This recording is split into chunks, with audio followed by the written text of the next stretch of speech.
Hello everyone, I welcome all of you to BPSC Sutra. और इस lecture में हम झारखंड आईएसएफआर रिपोर्ट जो आती है वो हर इंडिया और बिहार ये दोनों देखेंगे। हर 2 साल पे ये रिपोर्ट आती है, 2 ईयर पे। तो 2023 का, 21 के बाद 2023 का, और लास्ट जो लेक्चर के हैं जो नोट्स हैं उसको कुछ अपडेट करेंगे।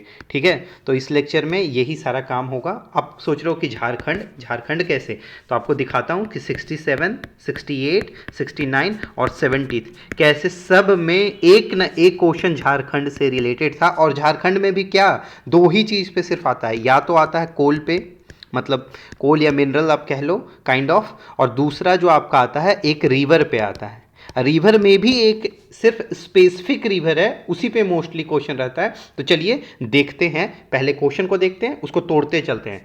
ठीक है, क्वेश्चन को आज कंप्लीट कर लेंगे यहीं पे। क्वेश्चन के थ्रू ही हम लोग क्या करेंगे कि क्वेश्चन के थ्रू ही यहाँ पे जो कोल है और रिवर है, जो झारखंड का जो हम लोग यहाँ पे जो डिस्कस करने वाले हैं, उसको हम लोग उसी के थ्रू कंप्लीट कर लेंगे, क्वेश्चन के थ्रू ही, कि आगे टेंशन नहीं खत्म हो जाए। तो चलिए ठीक है, पहला स्टार्ट करते हैं इस पर।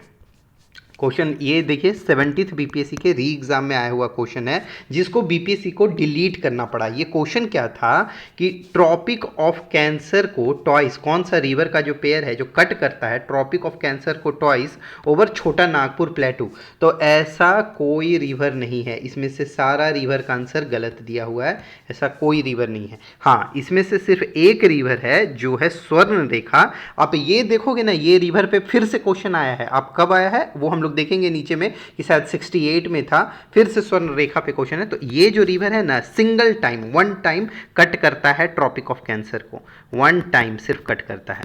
अगर मान लीजिए सेम क्वेश्चन में अगर रहता, जैसे इसमें दिया हुआ है कि अगर 2 टाइम ट्वाइस लिखा हुआ है, तो कौन सी नदी होगी, तो इंडिया की सिर्फ एक नदी है जो ट्रॉपिक ऑफ कैंसर को 2 बार काटती है, जिसका नाम है माही रिवर। ठीक है, माही रिवर। ठीक, ये सिर्फ 2 बार ट्रॉपिक ऑफ कैंसर को कट करेगी। ये आप नोट में कहीं लिख लो। हाँ, अगर ट्रॉपिक ऑफ कैप्रिकॉर्न आ गया, ट्रॉपिक ऑफ कैप्रिकॉर्न, ठीक है, तो इसकी इसकी एक ही रिवर होगी वर्ल्ड में, लिम्पोपो, लिम्पोपो।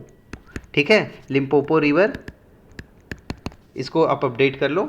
ठीक है, ये Tropic of Cancer and Tropic of Capricorn, ये ट्रॉपिक ऑफ कैंसर है, कैंसर, और ट्रॉपिक ऑफ कैप्रिकॉर्न ये है।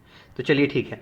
अच्छा, अब देखो, जब ये रिवर पे बन रहा है क्वेश्चन, यहाँ पे आपने देखा यहाँ पे कि साउथ कोयल रिवर पे, फिर स्वर्ण रेखा पे, दामोदर पे, नॉर्थ कियोल पे, तो साउथ कियोल, नॉर्थ कियोल, ये सब पे बन रहा है। तो हम यहाँ पे एक छोटा सा झारखंड का मैप बनाएंगे। झारखंड का मैप कुछ इस टाइप का है, थोड़ा मतलब रफ है ये, आप समझ लो उसी टाइप का है।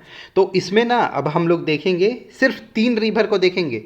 यहाँ पे दामोदर, नॉर्थ क्यूल और साउथ क्यूल देख लेंगे, और साथ में स्वर्ण रेखा देख लेंगे। तो नॉर्थ क्यूल जो रिवर है, यहाँ देखो, यहाँ समझ लो आप, रांची प्लेटू जो है वो यहाँ पे है।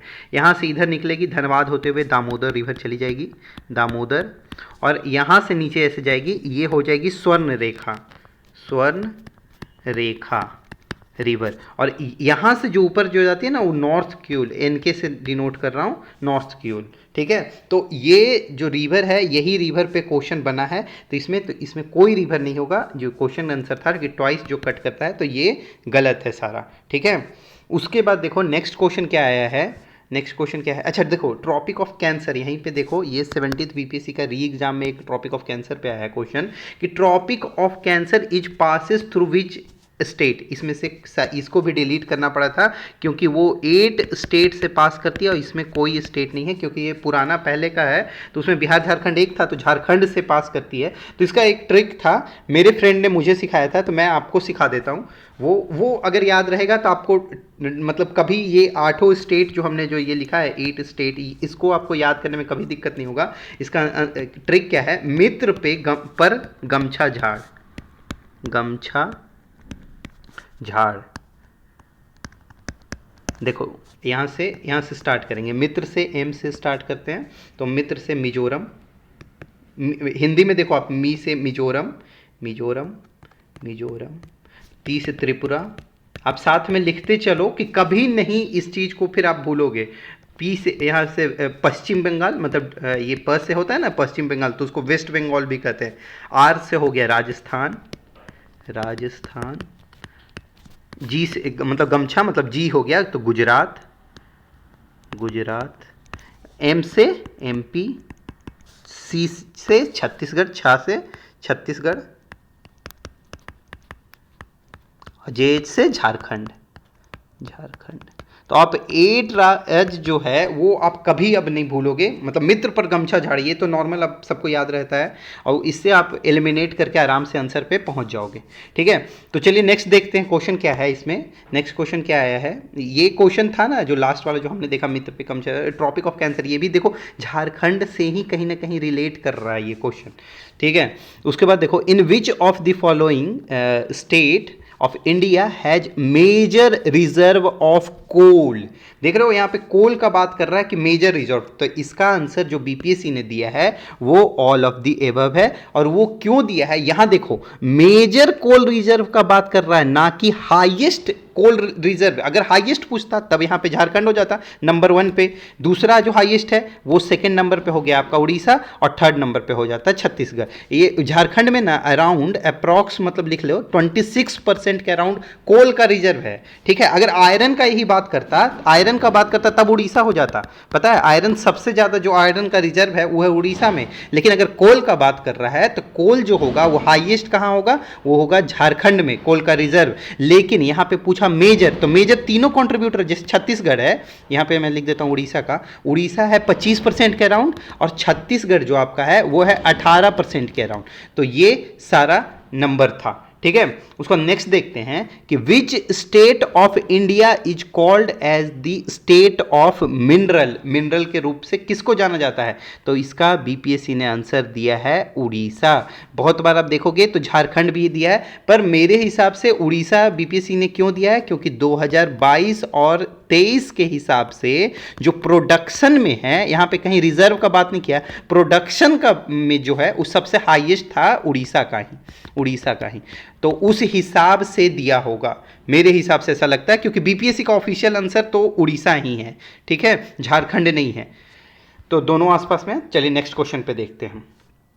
ठीक है, नेक्स्ट क्वेश्चन। अच्छा, उड़ीसा में एक, जब ये उड़ीसा को हम लोग डिस्कस ही कर रहे थे तो यहाँ पे लिख देता हूँ कि उड़ीसा में क्या क्या का रिजर्व है। मैं कलर चेंज करके यहाँ पे बता देता हूँ कि उड़ीसा में अभी हमने बात किया था कि आयरन, बॉक्साइट, बॉक्साइट, और जब यहाँ झारखंड पे आ जाओगे तो ये हो जाएगा highest coal reserve, highest coal reserve, reserve ये कहाँ होगा, झारखंड में। ठीक है, नेक्स्ट देखते हैं। नेक्स्ट क्या क्वेश्चन क्या कहता है कि रिवर, देखो स्वर्ण रेखा, मैंने कहा था ना कि स्वर्ण रेखा पे क्वेश्चन आता ही आता है, तो आप देखो यहाँ पे कि river Swarnarekha originates near which of the following village, मतलब किस विलेज के पास ओरिजिनेट करता है जो आपका स्वर्ण रेखा है, तो इसको कहते हैं नगरी। ऐसे याद कर लो, ये बम्बई नगरिया तो देख बबुआ, मतलब एक सॉन्ग था ना, तो उसके हिसाब से आप याद कर लो, ऐसे गुनगुना लो 2-3 बार अपने मन में, तो आपको ध्यान रहेगा कि अब जब भी क्वेश्चन आएगा ना आपको एग्जाम में कि ये जो रिवर के बारे में बात होगा कि स्वर्ण रेखा रिवर, स्वर्ण रेखा रिवर के बारे में जब भी बात होगा तो नगरी, और इसको एक और नाम से भी जाना जाता है पिस्का, पिस्का। ठीक है, ये ना, ये देखो यहाँ पे मैं लिख देता हूँ, इसका जो ओरिजिनेट जो होती है ये होती है नगरी के पास, ये तो हमने देख लिया। ठीक, लेकिन अब ये कहाँ है, नियर रांची, रांची के पास है, रांची जो कैपिटल है किसका, झारखंड का। ठीक है, और इस पे ना स्वर्ण रेखा जब हम लोग इस पे इस क्वेश्चन के थ्रू ही कंप्लीट कर ले रहे हैं, तो यहाँ पे लिख देता हूँ कि इसका जो हाई, इस पे नदी पे भी बहुत सारा वाटरफॉल है, तो हाईएस्ट वाटरफॉल जो इस पे है और झारखंड का है और बिहार का है, ये तीनों हम लोग देख लेंगे। तो स्वर्ण रेखा का जो है वाटरफॉल, सॉरी हाँ, स्वर्ण रेखा का जो वाटरफॉल है, वाटरफॉल ये देखो इस पे है Hundru, Hundru waterfall, Hundru fall, waterfall, waterfall, इसका हाइट है 88 मीटर और 332 फीट। तो मतलब ऐसे ही आप ध्यान दे लो, बस ये इंपॉर्टेंट यहाँ पे रख लो कि हुंड्रू वाटरफॉल, क्योंकि बताएं स्वर्ण रेखा को बार बार ये टारगेट कर रहे हैं, ये टारगेट कर रहे हैं, तो हुंड्रू वाटरफॉल आप याद कर लो। और जो यहाँ पे मैं लिख देता हूँ कि झारखंड और बिहार का हाईएस्ट वाटरफॉल, हाईएस्ट वाटरफॉल जो है ये दोनों जगह का, तो झारखंड का जो हाईएस्ट है वो लोध वाटरफॉल या बूढ़ा जलप्रपात उसको कहते हैं। तो लोध बूढ़ा मतलब झारखंड, मतलब ऐसे याद कर लो कि झारखंड में वहाँ क्या है, बूढ़ा वाटरफॉल, लोध वाटरफॉल, ठीक है, लोध या फिर बूढ़ा वाटरफॉल, ठीक, वाटरफॉल। और जो बिहार का ये इंपॉर्टेंट है, बिहार का जो वाटरफॉल होगा उसका हाईएस्ट नाम है कशिश वाटरफॉल, वो होगा आमझोर डिस्ट्रिक्ट रोहतास। मैं ये लिख रहा हूँ यहाँ पे बिहार का, देखो ये है बिहार और इसको मैं लिख रहा हूँ बिहार का जो हाईएस्ट वाटरफॉल है उसका नाम है कशिश, क्या, कशिश वाटरफॉल। ये कहाँ है, आमझोर में, आमझोर रोहतास में है, ठीक है। तो ये आप नोट कर लेना। चलिए नेक्स्ट देखते हैं। यहाँ पे देखिए फिर से 67th में ये क्वेश्चन आ रखा है, where was first coal mine in India. अब देखो कोल माइन पे फिर से क्वेश्चन यहाँ पे आया, तो कोल माइन पे हम लोग क्या देखेंगे कि यहाँ पे फर्स्ट का बात कर रहा है, फर्स्ट कोल माइन। तो पहला जो कोल माइन होगा वो होगा रानीगंज कहाँ है, वेस्ट बंगाल में। ये जो आपका है पहला कोल मतलब कि फर्स्ट कोल माइन है। अगर इसी में क्वेश्चन में अगर रहता कि मान लीजिए अगर आपसे पूछता कि मतलब ये जो है ना कि सबसे बड़ा मतलब लार्जेस्ट कोल माइन अगर पूछ लेता कि पूरे इंडिया का जो है सबसे लार्जेस्ट कोल माइन, तब आप कहते यहाँ पे Jharia, largest coal mine of India, largest coal mine, coal field लिख देता हूँ, कोल फील्ड ऑफ इंडिया। ये कहाँ है, धनबाद डिस्ट्रिक्ट है वहाँ का, झारखंड का धनबाद, यहीं पे है ये, ठीक है। जो झरिया जगह है इसको मतलब ये आग लगा हुआ है बहुत टाइम से इसमें, आप देखोगे, आप कोई वीडियो यूट्यूब पे भी आप सर्च करके देख सकते हो। हाँ, अगर इसी में रहता कि सेकेंड लार्जेस्ट, ये जो रानीगंज है वो सेकेंड लार्जेस्ट कोल फील्ड है, second largest coal field, first कौन सा है, तो आपका झरिया फर्स्ट है लार्जेस्ट में, ना कि first coal mine. First coal mine आएगा तब आप क्या लगाओगे, रानीगंज, ठीक है। अच्छा, ये जो दोनों जगह है रानीगंज और, मैं ये कलर चेंज कर रहा हूँ, हाँ, कोल का अलग अलग वेराइटी होता है, ठीक है, जैसे एंथ्रासाइड, बिटुमिनस, ये सब अलग अलग वेराइटी होता है, पीट, ये सब। तो उसमें ना ये जो रानीगंज जो आपका है, रानीगंज और यहाँ झरिया, यहाँ दोनों जगह बिटुमिनस कोल पाया जाता है, बिटुमिनस कोल, ठीक। ये यहाँ तक आप नोट कर लो, फिर हम लोग आगे बात करते हैं, ठीक है। चलिए ये देखते हैं 68 का क्वेश्चन। देखो फिर से कोल पे आया है, क्या है कि which of the following river valley is rich in coal reserve of India. अब देखो रिवर वैली पे बात हो रहा है, अलग अलग रिवर वैली जो अभी हमने देखा, तो इसीलिए हमने देख लिया ना कि दामोदर रिवर कहाँ है, ठीक है। उसके बाद सोन रिवर, वो पता है झारखंड से वैसे थोड़ा टच करते हुए उधर से निकल के और बिहार में आती है ये सोन रिवर वैली। उसके बाद महानदी, ये आपको पता ही होगा, उड़ीसा वाला जो रीजन है। तो ये ना ये तीनों जो कोल रिजर्व के लिए यहाँ पे क्या है कि which river valley is rich in coal. तो ये इसमें से ना which of the following is, मतलब इसमें से टॉप अगर बताना है तब आंसर हमारा क्या होगा, ये कलर चेंज कर रहा हूँ, इसका आंसर होगा दामोदर रिवर वैली, ठीक है। लेकिन जो ये बाकी भी है ये भी बहुत ज़्यादा कंट्रीब्यूट करते हैं, मतलब जो सोन हो गया, महानदी हो गया, साथ में एक और को जोड़ दो आप, इसका नाम है गोदावरी रिवर वैली, ठीक है। तो ये सब है ना एनसीईआरटी के हिसाब से 97% of coal reserve of India are in this valley,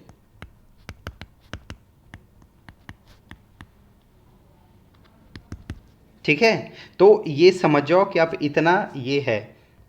उसका तो आउटकम तो हमने पहले ही देख लिया कि कोल पे पूछता है झारखंड के, और रिवर में भी कौन सा रिवर पे पूछ रहा है, तो आपने देखा होगा कि रिवर में किस रिवर पे पूछ रहा है, ये देखो स्वर्ण रेखा पे, देखो यहाँ भी क्वेश्चन था 69th में भी, देखो ना यहाँ पे ये 69th में भी क्वेश्चन था।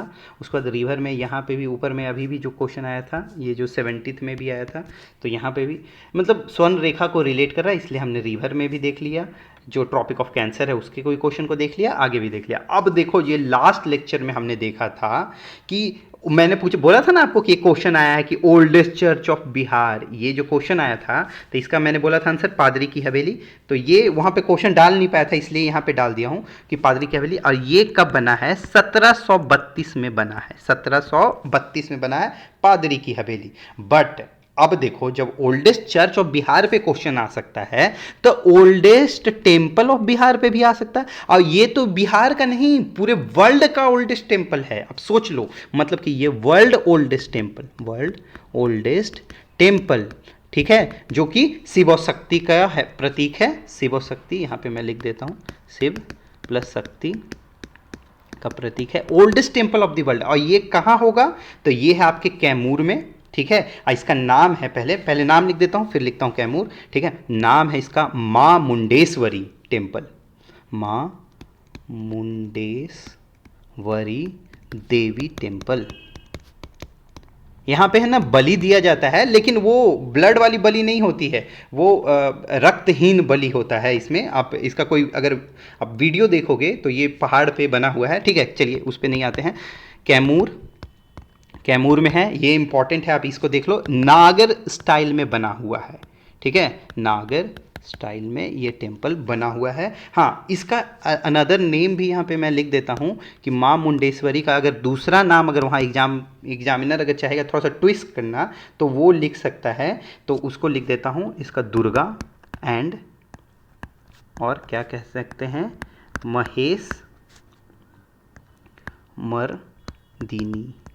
मर्दिनी, ये दोनों नाम से। और में अगर माँ मुंडेश्वरी ही ऐसे रहेगा, मोस्टली 99% चांस है कि माँ मुंडेश्वरी ही रहेगा आपको। हाँ ठीक है। अब देखो लास्ट लेक्चर में मैंने एक और बात किया था।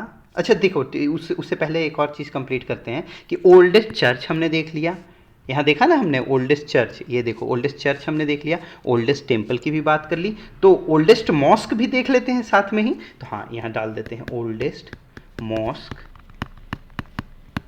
ऑफ बिहार। बिहार का ओल्डेस्ट मॉस्क कौन सा होगा? तब उसके लिए बेगू, देखो बहुत सारा नेट पे कंफ्यूजन दिया हुआ रहेगा, ठीक है, लेकिन ये जो है ना ये करेक्ट आंसर है। ये बाद में जैसे देखो 1498 में बना, उसको रिनोवेट किया था, एक बेगू हाजम करके है, तो उसी के नाम पे फिर पड़ गया। तो बेगू हाजम मॉस्क ये है ना पटना में है, पटना में है। उसका तो बता दिया कैमूर में है, ठीक है। पादरी की हवेली भी यहाँ पे, ये भी पटना में है, ये जो चर्च है ये भी पटना में है, ठीक। यहाँ पे हाँ, तो ये पटना में। और कब बना? 1498। ये ऐसे इंपॉर्टेंट नहीं है, बस ओल्डेस्ट के नाम से आप डेट याद करने का जरूरत नहीं है किसी का भी। जैसे यहाँ पे 1732 बताया था, हाँ, तो कोई मतलब नहीं बनता है उसका। हाँ, बस इतना जान लो आप कि कौन था, क्या था, ये देख लो। हाँ, अब देखते हैं एक और क्वेश्चन के बारे में। हमने लास्ट में मतलब उसके बारे में बात किया था कि जो पत्थर की मस्जिद के बारे में बात किया था लास्ट लेक्चर में। वहाँ पे एक क्वेश्चन में दिखा था हम लोग को, पत्थर की मस्जिद ये कब बना है? 1621 में बना है। और इसको ना जहांगीर का बेटा परवेज शाह, लिख देता हूँ, जहांगीर सन, ये भी पटना में ही है, अशोक राजपथ में, जहांगीर सन परवेज शाह बनवाया था, बिल्ट बाय, हाँ, इसके द्वारा। ये कहाँ है? अशोक राजपथ पटना सिर्फ लिख देता हूँ ना, अशोक राजपथ क्या है, हाँ पटना, ठीक है। ये हो गया। अब देखो सारा कंप्लीट हो गया। अब हम लोग बस फॉरेस्ट रिपोर्ट देखेंगे, जो नया वाला आया है उसको देखते हुए कंप्लीट करते हुए आगे बढ़ेंगे। देखो ये है 18th नंबर का ISFR रिपोर्ट। क्या है? Indian state of forest report 2023। इससे पहले कब आया था? 2021 में। हर 2 साल पे आता है और फॉरेस्ट सर्वे ऑफ इंडिया के द्वारा इसको बनाया जाता है।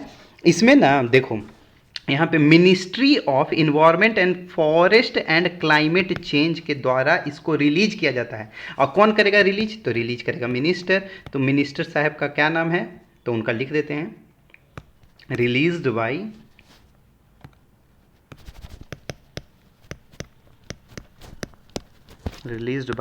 भूपेंद्र यादव। ठीक है, तो इनके द्वारा रिलीज किया गया था। उसके बाद आप देखो जो इंपॉर्टेंट है, इसमें सिर्फ एक ही डेटा इंपॉर्टेंट है, वो पहले आ जाता हूँ उस पर आने से पहले बस बता देता हूँ कि इसका हेडक्वार्टर जो है वो देहरादून में है, मतलब कि फॉरेस्ट रिसर्च इंस्टीट्यूट देहरादून। और इस्टेब्लिश जो किया गया था, ये कहीं ना जीके स्टैटिक फैक्ट में ना पूछते, इसलिए मैंने यहाँ पे डाल दिया, वो है 1 जून 1981 को इस्टेब्लिश हुआ था। क्या? ISFR। ठीक है, ये जो इंस्टीट्यूट है ना, फॉरेस्ट रिसर्च इंस्टीट्यूट जो देहरादून में है, वो इस्टेब्लिश हुआ था कब? 1 जून 1981 को। अब देखो इसमें एक ही डेटा इंपॉर्टेंट है, बाकी देखना नहीं है। ठीक है, देख लो आपकी मर्जी। देखो जो बस एक इंपॉर्टेंट है, ये है फॉरेस्ट कवर।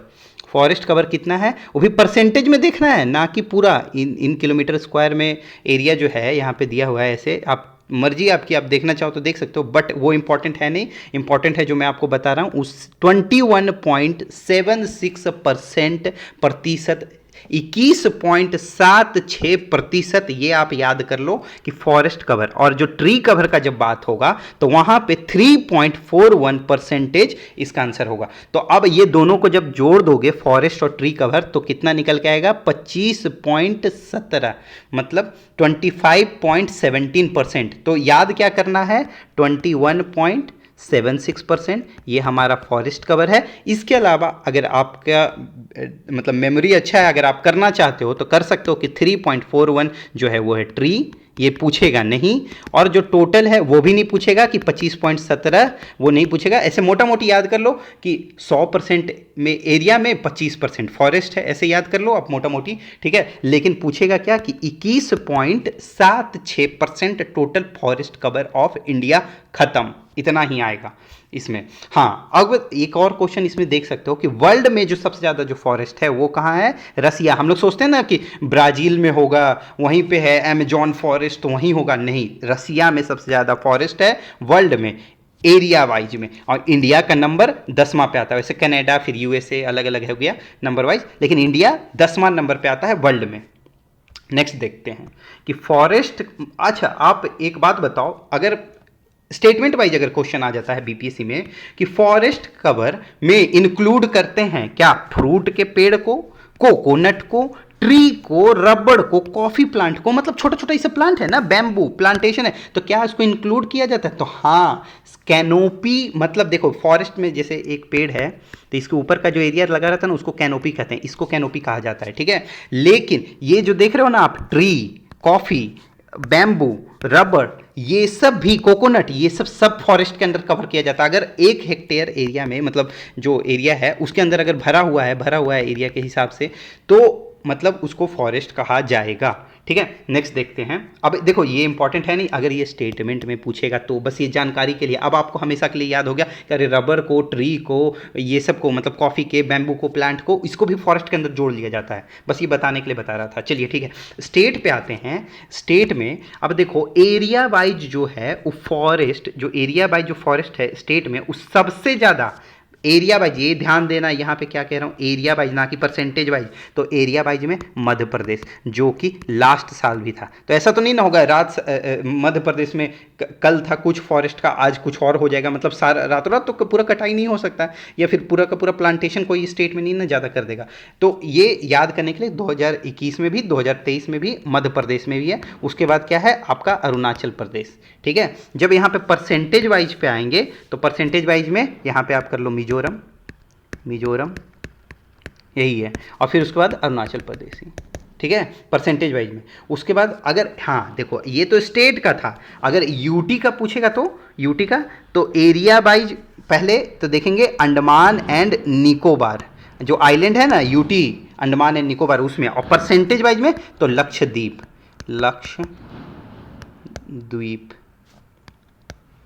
ठीक है, तो ये परसेंटेज वाइज में।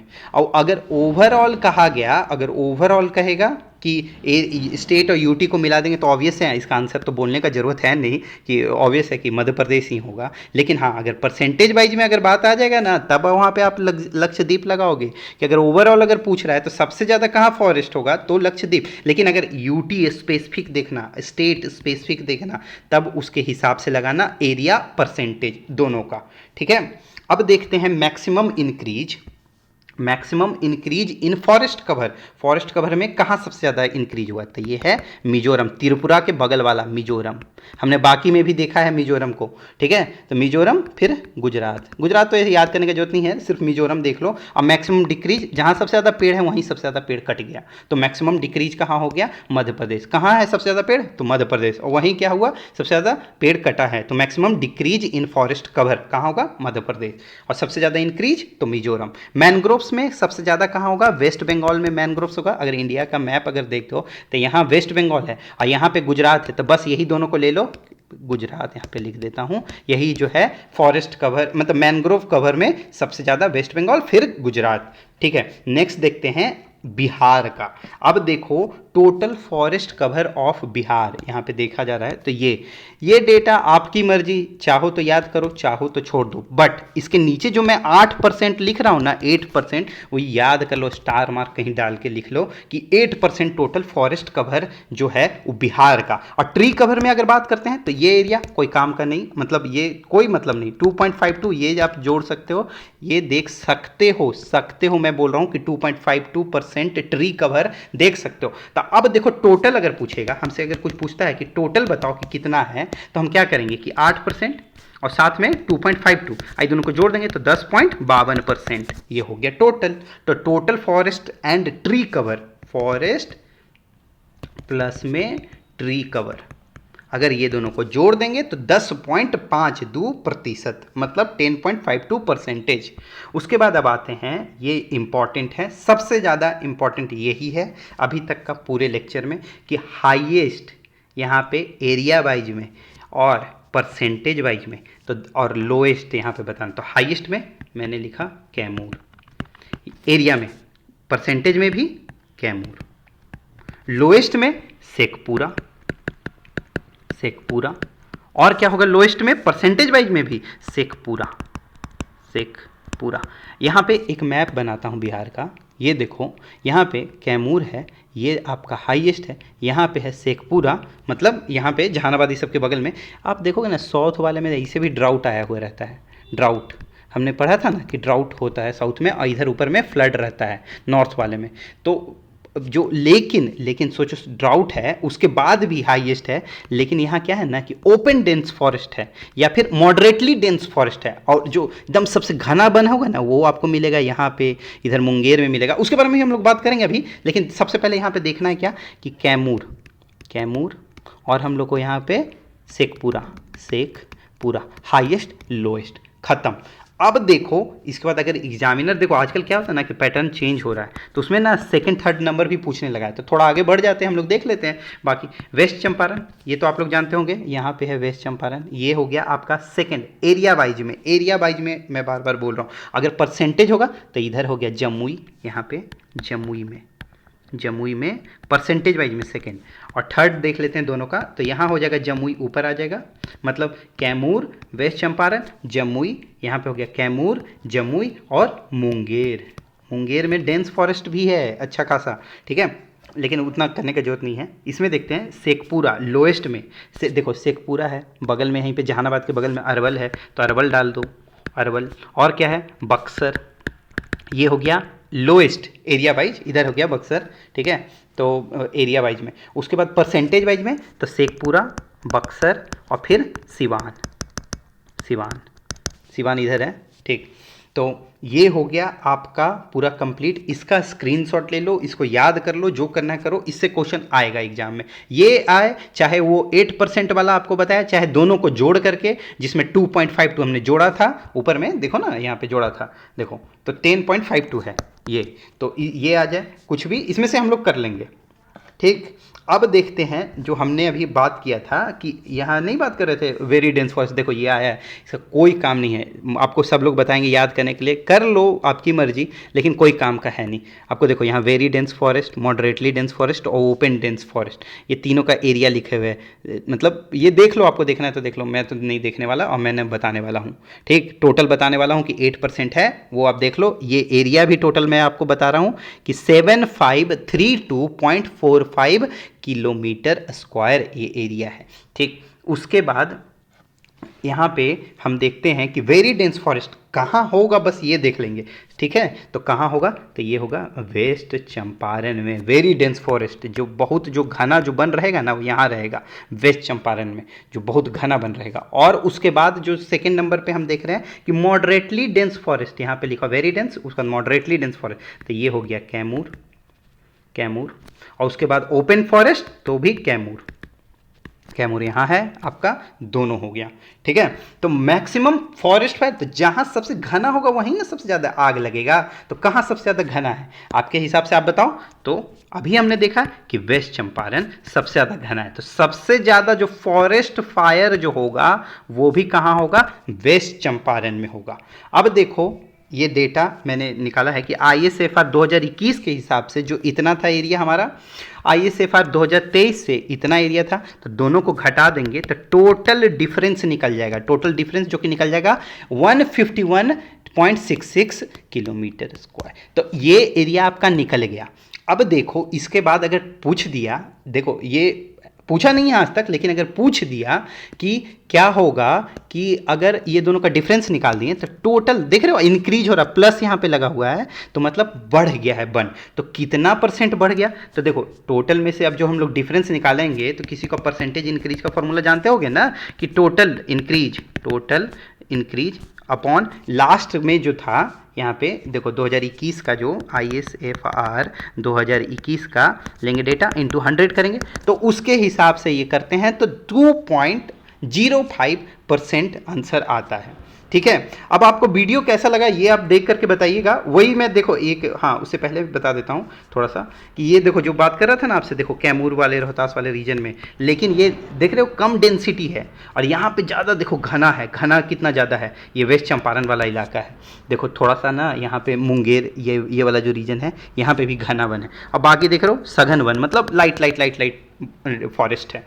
ठीक, तो अब आपको लेक्चर कैसा लगा ये मुझे कमेंट बॉक्स में आप बताइएगा, और इसका PDF अगर चाहिए होगा तो आपको BPSC सूत्रा पे मिल जाएगा। चलिए, thank you so much for listening BPSC Sutra.